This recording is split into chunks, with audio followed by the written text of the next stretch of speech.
So, ladies and gentlemen, today I am joining a brand new guest on my channel who hasn't been here. This is the first time he's coming. He's a brilliant Vedic astrologer, Barry Rosen. So, welcome, sir, on KRSchannel. Thank you, Kapiel. Great to be here. Absolutely. I always start out with new guests wanting to know about their journey into this chaotic matrix world of Vedic astrology. So, how did you get into this side of the town? Yeah, well, in 1985, I was having a very difficult time. I was finishing up my Venus Mahadasha for a Scorpio rising, which is a difficult time. Yeah. And Chakrapani did a reading for me, and he said, "Oh, your whole life is going to open up when you go into your sun period, or the 10th and the 5th."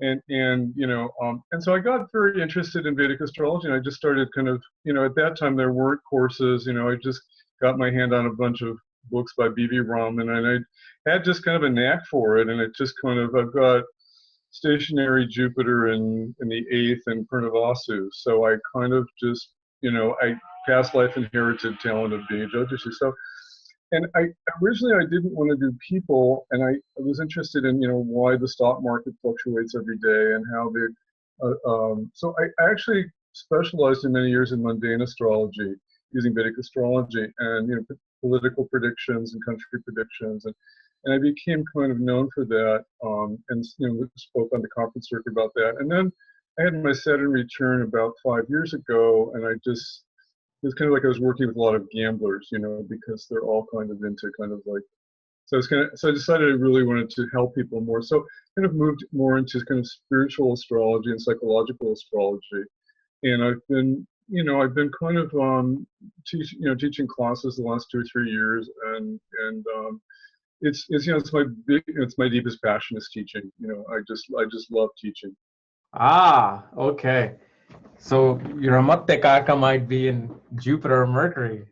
Well, I've got my KRSchannel Rashi chart's got Jupiter and Ketu in Gemini. So it's all about teaching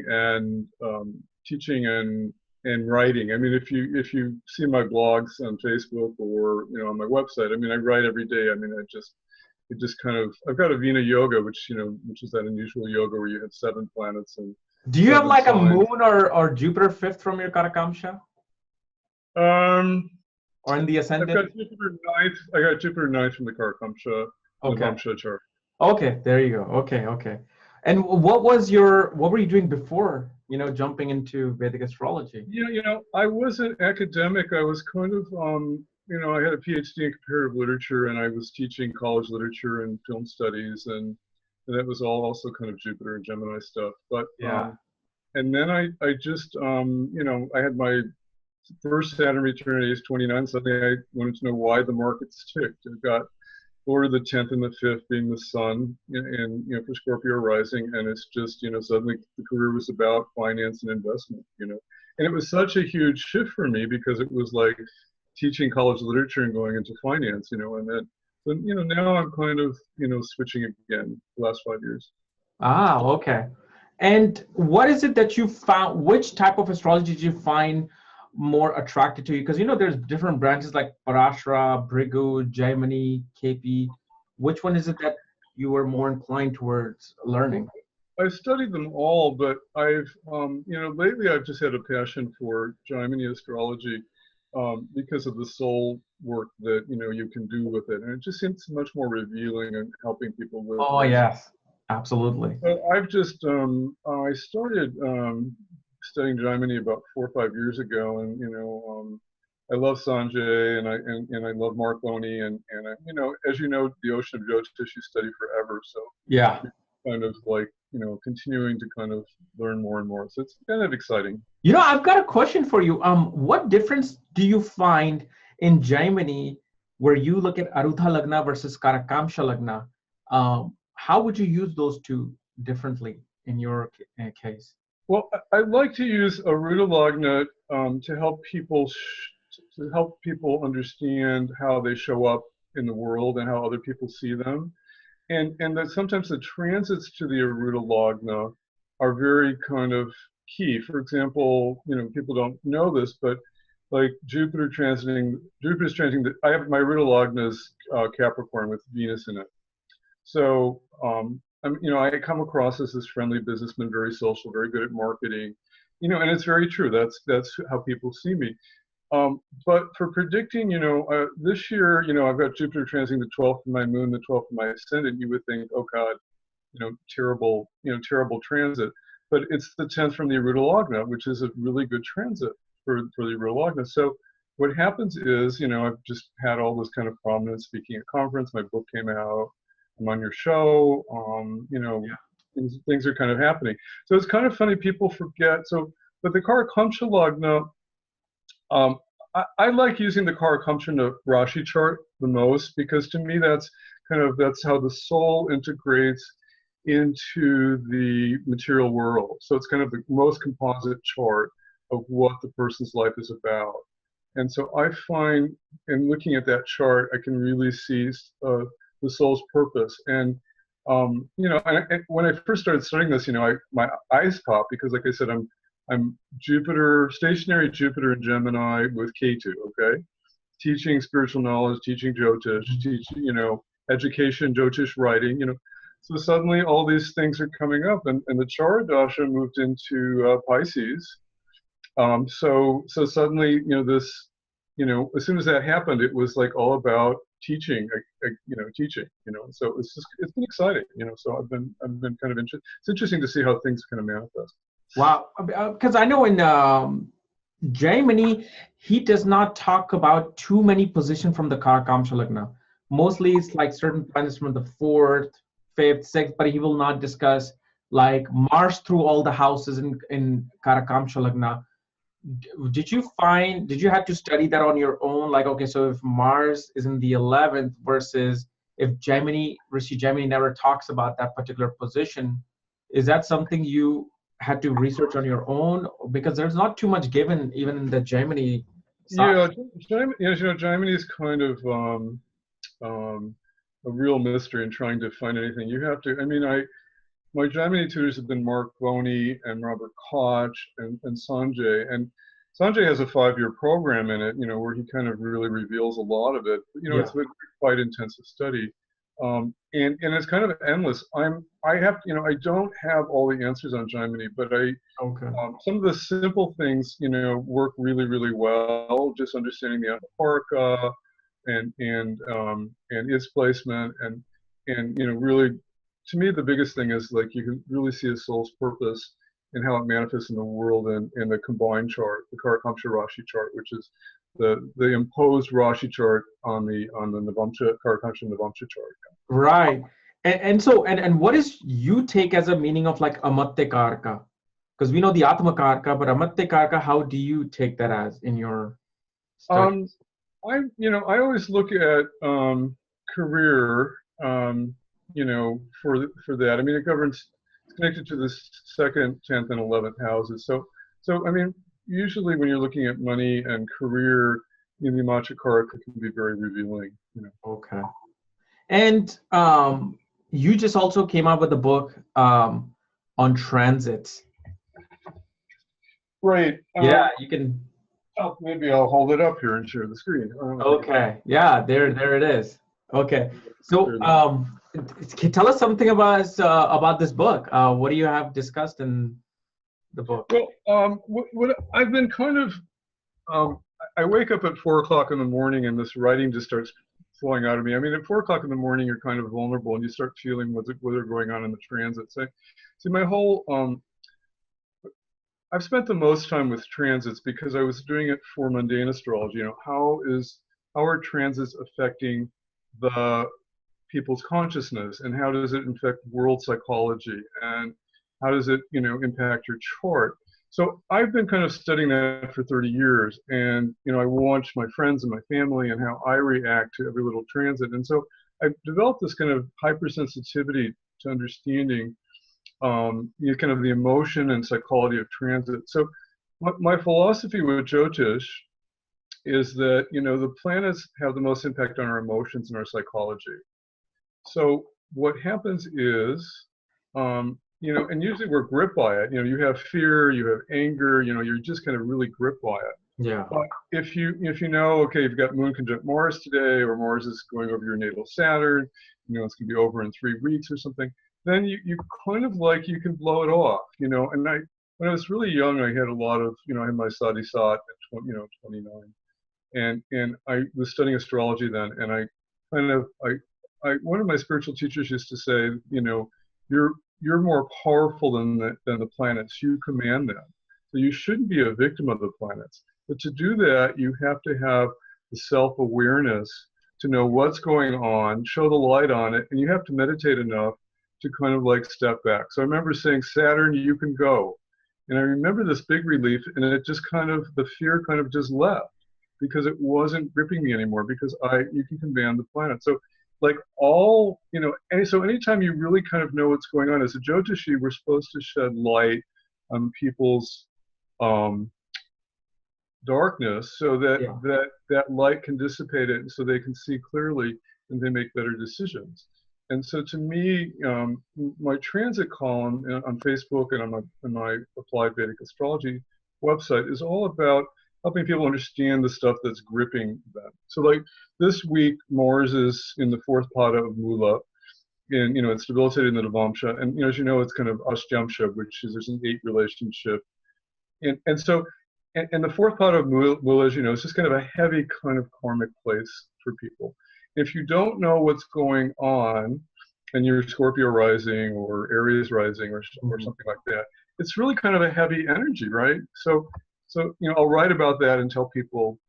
So my book kind of is about my kind of transit philosophy of seeing the shadows and helping people understand stuff. Most of my, you know, my purpose on the planet sometimes is like translating complex Vedic Sanskrit and into English so people understand it. So I don't like throwing out, you know, Acharya and Bhava and Bhadika and Arugulas and all that stuff, because, you know, you lose people immediately, you know. Yeah. And so I'm always like translating these complex things into English so people like can kind of understand it. So my book's kind of about that. It's really understanding transits and combustion and retrogrades and you know, all the basics. And then it's also got it's a whole calendar for the year about, you know, all the transits of Mars and all the transits of Jupiter and stuff. Yeah. So when you're like looking at a chart in terms of transit, which transit becomes the most important for you in a chart? Is it like the Dashanath, meaning the planet that whose Dasha you're running, that transit, or is it the Rahu Ketu transit? Which one is that? So when you're looking for transit now, where does your eye go first? Okay. I always start with the ascendant, because people, you know, we're really kind of grounded in the material world, and so to me the transits from the ascendant lord are the most important. And the moon, of course, is second, because and everybody says the moon is first, but the moon governs our emotions. And so, you know, sometimes you can have a moon transit that, you know, you have a Lagna transit that is good, but you don't feel good about it. So you may land a job, but emotionally you feel wrecked about it or something. Yeah. Yeah. So I usually look at the transits of the ascendant lord, and I do look at the transits of the Dasha lord. In my transits class, that's the 3 things I say. Look at the Lagna first, look at the moon, and then look at the Dasha lord. And the Dasha lord may move kind of slowly sometimes if it's Saturn or Rahu or something. And if it's moon, it's like changing rapidly. So right, yeah, and that's a mess, and you can't. So in the moon Dasha, like I can see like people going to just rapid changes. One day to the other is completely different for them. Yeah. So now I want to come to the most interesting subject, where you wanted to talk about our inner little devil, our, you know, the sneaky little guy inside, and all the things that are happening that we don't see, which was very interesting when you told me about that subject.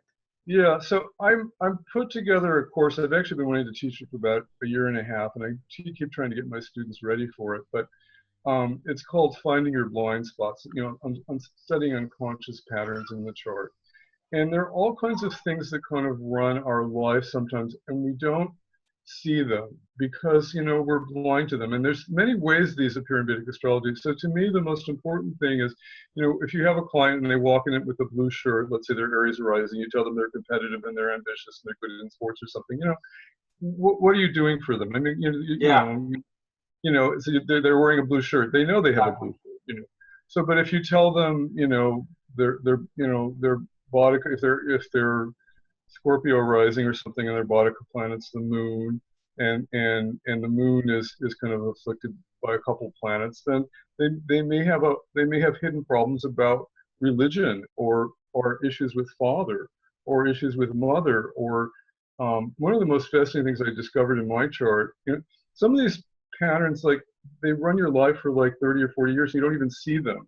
So what I've been kind of really looking at is, what are all the things in Vedic astrology that reveal these hidden patterns? And then how can we kind of come up with remedies for them, and how can we see them? So there's I have 13 lessons on 13 different topics on this. So the first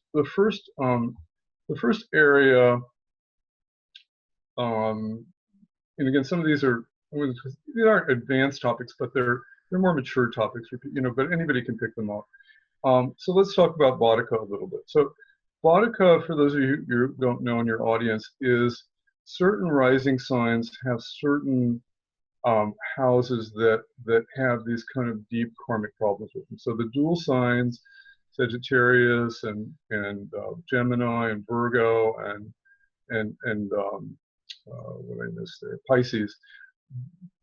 The seventh house planet, the seventh house lord is considered Boudica, and so you find, and the rule with Boudica is if it's afflicted by one or more malefics, it causes a real problem. If the Boudica house, the seventh house for these people, is afflicted, or the owner of the house is afflicted by malefics, or it's badly placed, then the kind of, in the extreme case, kind of the curse manifests. So you find that the dual signs just inherently have archetypal relationship issues, because the seventh house has this kind of hidden influence, and they spend most of their life working on them. But that one's easy. But like the fixed signs, Taurus, Scorpio, and Aquarius and Leo, their Boudica is the ninth house, and that one's kind of really kind of Yeah. a tricky hidden one, because you think, oh, the ninth house is always good. Exactly. The ninth house brings the most luck and stuff like that. But what you find is, especially if the ninth house or the ninth house lord is afflicted, then there's these kind of hidden problems with, religion and gurus and father, and problems with, foreign travel and stuff like that. And they become really deep. I'll give you an example from my chart when I really discovered this. So I have a debilitated moon, Lord of the ninth and the first. Now, moon in the first is wonderful. You think, okay, it's an absolutely wonderful placement, even if it's debilitated. But what my moon is kind of hemmed in by Saturn and Rahu, flanking it on the 12th and the second houses. And it really reflects my mom, who had a very kind of difficult life. And I inherited her kind of emotional instability, emotional, I wouldn't say instability, but I would say emotional vulnerability. Obviously when the moon's debilitated, the mind's all over the place. It's fearful and stuff like that. So even though Lord of the ninth and the first is a great placement, so what I did is that I looked to spirituality and gurus and religion to cover up my emotional vulnerability. And then it becomes kind of, there's a term that's big out now called spiritual bypassing. Kapiel, are you familiar with that? Mm-hmm. Spiritual bypassing, for those of you in your audience who don't know it, is kind of when you use religion or spirituality or your guru to kind of hide from your problems. Right. And so instead of kind of dealing with it, you kind of, meditate. You think if you meditate all the time, everything will be fine. Or if you just spend all your time with your guru, everything will be fine. So this is kind of a hidden problem, because in a sense, all those things are good, but then you think of the nature of the world. I mean, again, a third of the planet is going to probably have fixed sign Boudica. And we get religious fundamentalism. People kind of get totally out of balance about, my religion is going to save me, and I'm going to destroy your religion. You've kind of got that kind of level of spiritual bypass. You get people who kind of check out from life, and they go to ashrams, and they give all their money to their guru, and then their guru ends up not being an honest person. And so this is kind of a problem, spiritual bypass. So when I started understanding this issue, I realized that I was giving too much energy to my spirituality, and then I needed to kind of work on my emotional vulnerability and really kind of accept it and not check out from it. So it's a real kind of subtle hidden problem. Is it what nakshatra is your moon in? My moon's in Jeshja. It's in the third plot of Jeshja. Oh, that's why you're in forex trading and day trading and got into those things. Yeah. Yeah. I don't know. It's all meant to be. It's kind of interesting. But, yeah. Okay. That's kind of fascinating. So to me, sometimes, people, I mean, Vodka is not really kind of a hidden thing, because, people know they have relationship problems. Yeah.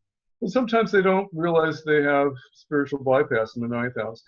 And the 11th house Vodka for the movable signs, sometimes, people have problems with friends and groups, and they just, and they, like my wife has this Libra, she has 11th house Vodka connected to Leo.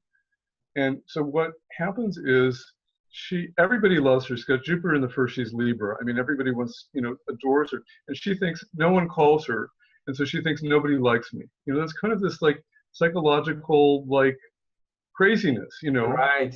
You see how that's kind of like a hidden problem. And so she spends her life saying no one calls me, or something like that. So that's just one level of also like elder siblings, karmic relationship with the elder sibling too. Right. So then there are other types of hidden problems, which is something, something that I was just looking at in my chart, or just a simple thing. So, for Taurus and Libra, Jupiter is a functional malefic, but it's Jupiter. So people have this problem where they're in a Jupiter period and they're totally falsely optimistic that this is gonna happen and that's gonna happen, and it never happens, usually, unless with extreme effort or hard work or something like that. I had a friend who was Taurus rising. This is another case. This is the opposite problem. She went into a Saturn period, and she got all depressed, and she said, Saturn's great planet for Taurus, and she said, no one's going to hire me. I'm worthless. So she stayed at home in her room and stopped looking for a job because she was so caught up in the Maya of the Saturn subjective energy that, and somebody knocked on her door and gave her this incredible $100,000 job, it was, but she wasn't willing to do it because she was caught up in the subjective energy. So that's another type of kind of hidden problem where there's a duality between our, what we're feeling and what can manifest. So in Saturn, Dasha, she was feeling that. Yeah. And Saturn's a yoga karka for Taurus. Yeah. So she was feeling all depressed. No one's going to hire me. I'm not even bothered looking. I'm worthless. How was her Saturn placed in the? I forgot where her Saturn is placed. It was 1949. That would be Cancer or Leo. It was well, my mom is. It will be Leo because my mom is 47, so she has a Cancer. 49, yeah. So she a Lord of the, it should be a Lord of the 9th. Okay, so it's in the 4th house of like psychological baggage and emotions that are hidden. Okay. Yeah. So that's kind of, I mean, so that's another level, and then you kind of have one thing I also saw is that I know you've read the B.V. Raman books, and one of the books B.V. Raman said that Saturn, when it rules Kendra and Dushtana, it actually becomes a neutral. Like for Cancer and Leo, right? That's where. So I know as much as the functional malefic part is there's certain things. So that's where I'm like, oh, okay, this is why Saturn starts functioning really well for some movable ascendants like Cancer or Leo. Because okay, that's fascinating, yeah. Yeah, so these little subtle things that you also have to remember. But to me, kind of these hidden problems are kind of like. Let me just look at my list real quickly because I have 13 topics and I'm suddenly like, I'm kind of like having trouble with,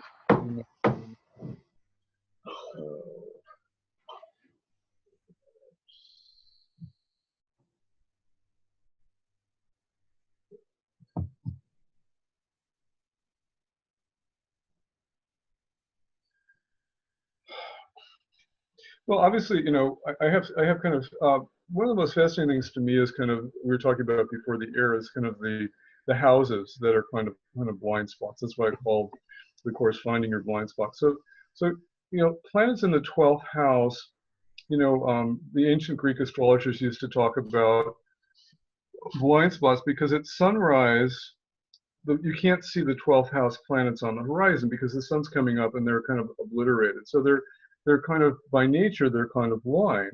So any planet in the 12th house is almost always a problem, and you can't kind of see that it's a problem. And I'll give you an example. So even like Venus is supposed to do the only planet that does well in the 12th house, but you find that Venus in the 12th house, people are really caught up in kind of sex addiction, and they don't even realize it because it's just kind of a it's just they're kind of blind to it. I have Saturn, I have retrograde Saturn in Libra in the 12th house, and in a sense, I just realized this. Half of my life was spent doing service work, which is a really good thing to do.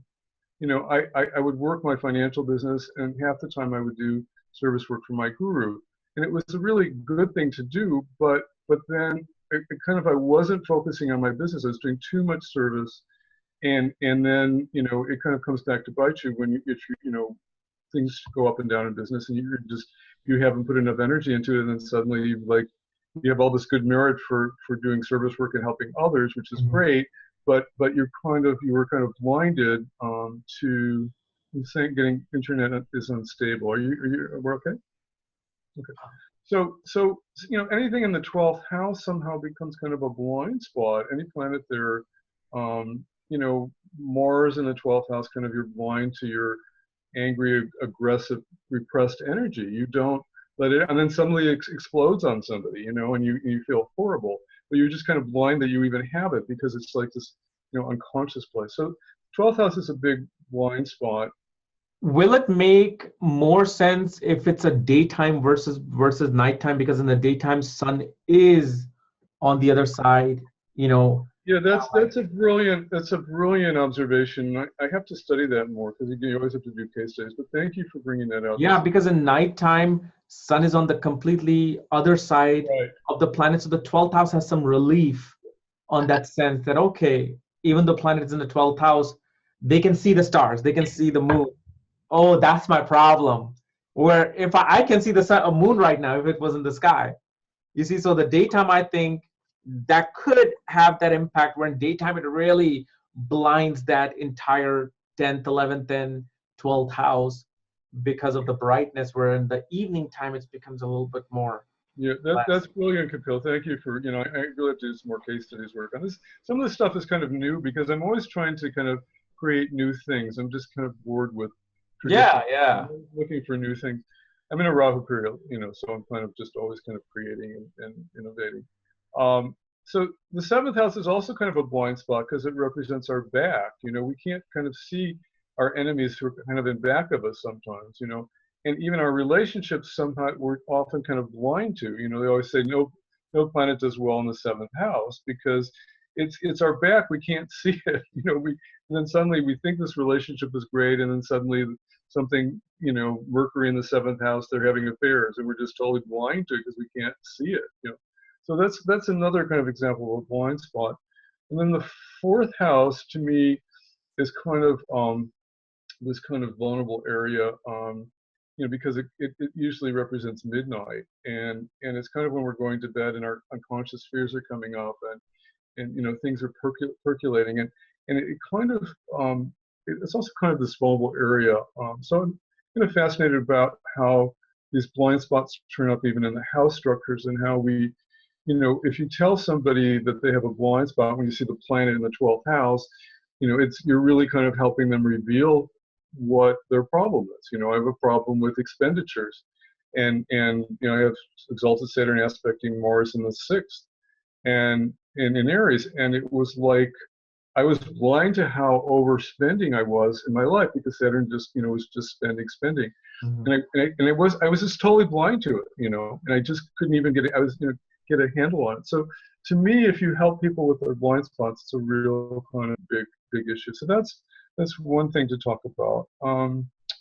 There's also we talked about Boudica. I mean, obviously the nodes are. The 8th house. Because Yeah, that is the most known blind spot. yeah, I am covering the eighth house there. The eighth house to me, you know, and because I have such a spiritual, mystical background, I've got Jupiter and K2 there, so I'm always just like, Well, you yeah. know, I am totally illuminated. I'm not blind in the eighth house at all. So I have, but the eighth house, yeah, is that kind of unconscious realm, like all, like the fourth and the eighth and the 12th houses, and to me, obviously we're also blind to this kind of karma that comes out of the blue to bite us, and in a sense, um, I think the eighth house, I have a class that I just finished teaching called Secrets of the Houses, and the secret with the eighth house is that you have to get people into meditation and spirituality, because the eighth house is about mystical experience. It's about that transcendental realm between the relative and the absolute. And if people get, if they use those tragedies and sicknesses of the eighth house and accidents that kind of bite them out of nowhere, and they turn towards the ninth house and God, then their life blossoms, and that's the whole purpose of the eighth house. Moving to the ninth house. Yeah, the eighth house is always tricky to kind of tell people about, because you don't want to. They're in an eighth house dasha. They're in planets in the eighth house, and you've got bad transits to the eighth house. You almost don't want to tell people, well, watch out for accidents. Watch out for hospitalization.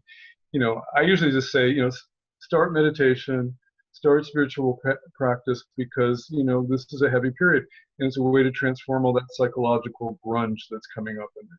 And like you said, you can actually control planets and tell them what to do and what not to do if you get to a certain spiritual conscious level. Right. Yeah, exactly. I mean, to me, when I always emphasize this in my writings, is that, we are the master of the planets. And if we step back and, and are conscious enough, then we see these patterns and we can block them. In my mind, stuff starts on the unconscious level. So, if you're angry, and you're suppressing your anger, then the next thing that happens is, well, you have an accident because you're not seeing your anger. Yeah. So the real difficult things that happen in our life are connected. You can see them more easily on the emotional, psychological level first, and you have to heal them. Otherwise, they do manifest into those physical problems. I see. Now, in this sense, how would you take this birth chart and then you have the navamsha chart? How do you look at a person's navamsha? What is it that you see when you study the navamsha? There's so much, as you know, there's so much in the navamsha chart. The first thing I always look at is the trines in the navamsha chart, the first, fifth, and ninth houses. I want to see what talents they inherited in this life in the first house in the navamsha chart, what they can grow into easily in the fifth house in the navamsha chart, and what they need a guru for in the ninth house of the navamsha chart. So I'm really fascinated by their innate talents first. I also like I like to look at the rising sign in the navamsha chart, because it's really their hidden soul rising sign, and I think it's much more revealing than the Rashi rising sign. The Rashi sign is their body and stuff like that, but what their soul is the rising sign in the navamsha. And I'm Virgo rising in the navamsha chart, and I'm very Virgo. I mean, my life is all about writing and teaching and very practical. I mean, my website, Applied Vedic Astrology. It's like, how can we make astrology practical? Yeah.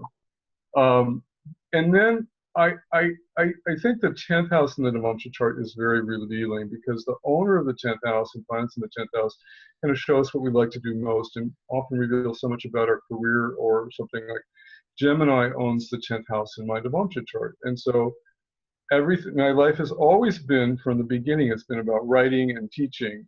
And I've got 3 planets in there. I've got Rahu, Saturn, and Venus in my 10th house in the navamsha chart in Gemini. And I'm always, no one, when I first had readings, nobody would talk about, my writing or my, or my teaching or anything like that. They would, they were looking at other things.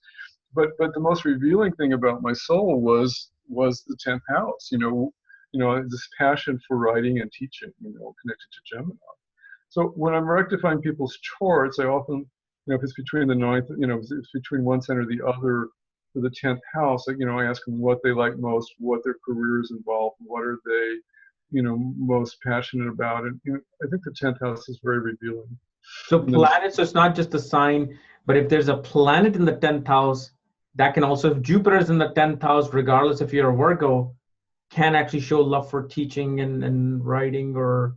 Right, exactly. I mean, Sanjay Rath always says that planets in the house have a more dominant energy than planets, than the owner of the house. Okay.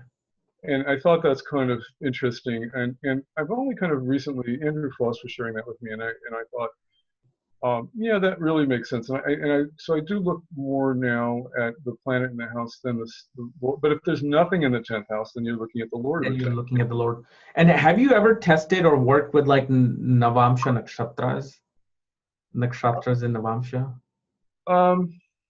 I haven't played with that. I know there's a whole school of thought that's kind of fascinating with that. I'm kind of I'm intrigued by it, but I'm lately I've been exploring the D27 chart, which is about the hidden the nakshatra within the nakshatra, the D27 chart.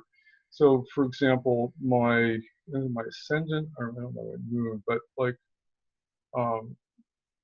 my moon's in Jestia, but my rising, but in the D27 chart, my moon is connected to Shadavisha.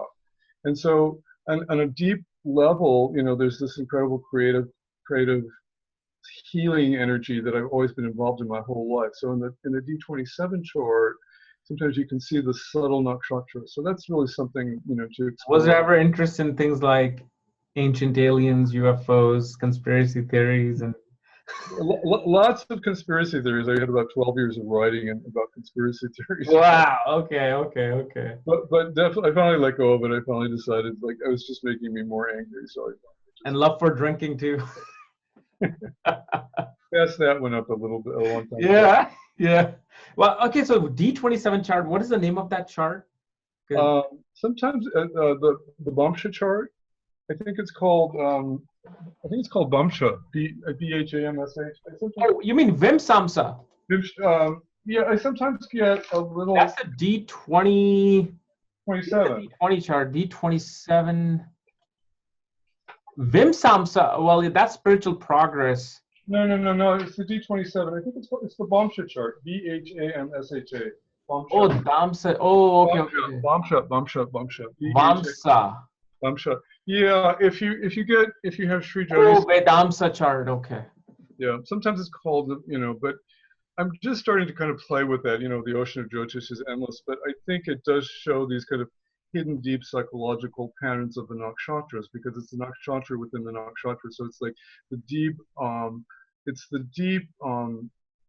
quality of the nakshatra that's being revealed. Wow. So if somebody has, let's say, moon in Rohini, what will that, and it ends up in some other nakshatra in D27, what is that signifying in that sense? Well, I think it gives kind of it gives a deeper subconscious motivation about how the mind is working around that issue. So let's say if Rohini is a very kind of passionate nakshatra, very creative, very passionate, and if Rohini is in, if the moon is in, in, let's say, a more, let's say a Ketu ruled nakshatra, then maybe they'll be able to control their passions more, because they have some more past life experience. But so, because I know Mula Nakshatra is very committed people, like they put their roots in the relationship. Yeah. And you can't get that out that easily.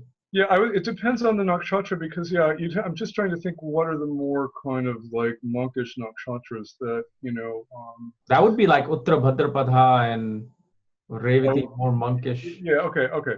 So let's say you're in Rohini and you have that kind of deep passionate energy, but you're kind of able to control it because on a subtle level it's in the It's in the Revati or Uttara Pada section of in the D27. So I think it kind of reveals some deeper knowledge about the planet on a more mental level, on the deepest mental level. It's supposed to kind of deal with the subtle planes. Yeah. Oh, okay.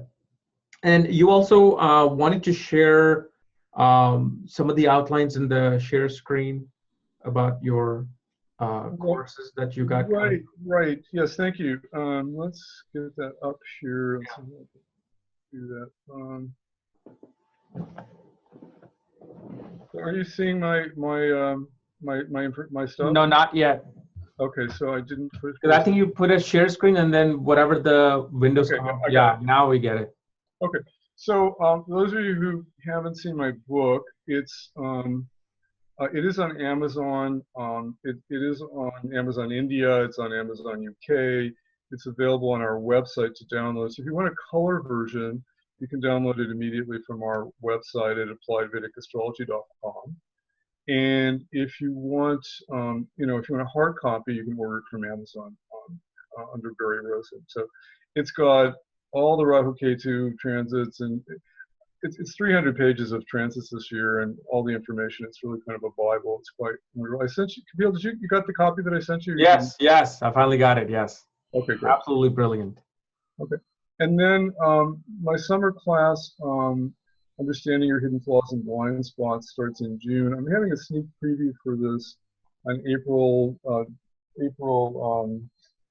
21st, and if you go to my website, you could sign up for the free sneak preview of the class. And I think I'm really excited. I've been wanting to teach this course for about 2 years, but I think it's really kind of fascinating material if you can help people see things that they don't know about themselves, So Okay. that's. And I will be speaking. I don't know if you're going to be at UAC this year. I will be. Yeah, I am going to be there. Yeah. Okay, good. So I'll see you there. I'm speaking at the United Astrology Conference. I'll be in Sedona again this year too. I'm not going to bother. Were you at Sedona last year? Yeah, I was there. You were there. How come I didn't see you? I saw you. You were very. You always like to kind of check out the sites and stuff like that. So. Yeah, I was out the most time. Yeah. Yeah, Sedona is great. I used to live there. I lived there for 15 years. That's why I know Dennis. Wow, I love Sedona. Yeah, Sedona is magical. It's a really kind of challenging place to live there actually, but it's absolutely magical to visit. Just yeah, definitely get into magic. And then I have all kinds of other courses on my website: transits, dashas, finding your soul's purpose, emotional and psychological spiritual basis of Vedic astrology. I specialize in financial astrology, and people last year, really, I put together a course on personal finance and Vedic astrology because, everybody is always coming to you about money problems and remedies. So I just, I've specialized in investment astrology, how the stock market works and stuff like that. I teach that stuff, but I put together a personal finance course because people, need remedies to kind of deal with their personal finances. So that was kind of a fun new course. That's interesting. I wanted to get your input on what's your opinion on like the cryptocurrency and how I just started covering it in my newsletter. Cryptocurrencies are ruled by K2. Obviously, it's and I find I'm still working on the astrology of cryptocurrencies, but I can predict it technically, and it's been in a horrible downtrend since December. I mean, if you people sometimes, it's very illiquid, and I actually think it might fall to 3,000 before it recovers. I don't know if it's going to happen right away, but I have to do more long-term kind of research on it. But I'm kind of I can definitely predict prices every day for it, and so I'm going to come up with a new newsletter on that in April. Okay. And one thing I also wanted to ask you about, are you good with this? Okay, that's your the contact information. Yeah, I'll come back to this thing. And just those of you who want to reach me, I'm at appliedvedicastrology.com, and it's my office number, and you can email me and stuff like that. So. Okay. Okay, Perfect. I'll take it down this year now. Okay. So Okay. I wanted to ask you quickly, of all the people that you have done readings for and, came to you, when it comes to like, their desire to become millionaires and billionaires, is Right. that a very rarity do you see, or do you see a possibility for them to become that even if they do not have a certain combination or Ashtakvarga points and, all the, what's the Yeah, possibility I, that you see? I do get a lot of people coming to me kind of thinking they're going to like conquer the stock market and Yeah. make the dollar. And those people often don't have the karma for it. I always share with people, and large part of my class is, learning the importance of tithing. And if you want to make a lot of money, you have to regularly give. And a lot of the remedies for money problems are actually tithing. And a lot of the remedies in people's charts for problems are tithing. I just gave a lecture on this in the remedy course that I'm Wait, what do you say? Tithing? tithing, as in giving charity, giving Oh, charity. charity. Okay, okay, okay. Yeah, Yeah, no, that's something I always tell people, because the more I give, the more I receive, and yeah. I give to temples and all that. Yeah, So I, I think the secret of being really successful, and I think people, one of my spiritual teachers used to say that people who have a lot of money, they have a lot of money because it's not about they're hoarding. It's about what are they going to do with that money? Are they going to give it to others? How are they going to help people? And my dad, I came from a very humble family, and my dad, was a Holocaust survivor, and we were a very poor family growing up. But he always gave so much to everybody, and I learned from an early age that our life is about giving. It's not about hoarding. It's about what can we give to others. So that's my exalted Saturn in the 12th. oh, yeah, that's right, giving away. It's a problem sometimes, but what do you hear at the end of it? You can't take it with you. So it's like you're remembered for like how many how many people you helped. Obviously shows like because of your fourth lord in the 12th house exalted, you must have found more success outside of your birth city or birth state more than where you were born. Right. Yeah, exactly. I was born in Chicago. I haven't lived in Chicago since I was 17, and I have great luck with foreign countries. I just, even before the internet and before, we had mass communication, when I first started my newsletter, I somehow attracted somebody from Germany who was selling my newsletter in Germany for me. So I have a lot of luck with Wow. foreign lands. So right now you're in Sedona? No, now I live in Fairfield, Iowa, actually. Iowa, okay. I moved back here because, people are into meditation and Jyotish and Ayurveda, and we have 300 or 400 friends here, and it's cheap, so I kind of like Absolutely. it's nice not to spend all your money on your mortgage. Oh my God. Yeah, that's why we moved out of California, because there's no way you can even afford even a condominium anymore in California. Yeah, it is The crazy. worst places will have like for $500,000, like a small condo. So, but one of my favorite cities in the entire US is Chicago. Okay. I love Chicago. It is the most cleanest downtown, wide streets, the most excellent food. This is why I'm coming this year. Okay, now we know. That's the only reason I'm coming. I'm coming for the food.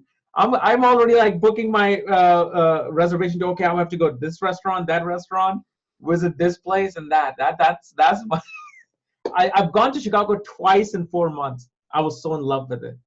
Yeah, it's funny, the place you grow up with. I mean, I always feel great there. I've got my sun line going through there in astrocartography. So I mean, Okay. I always feel my sun's my strongest planet. So I always feel great there when I go back there. My dad's still around. He's 96, so I go Wow. a lot. Yeah. Okay. So I'll see you there. Thank you so much, Barry Rosen, for coming.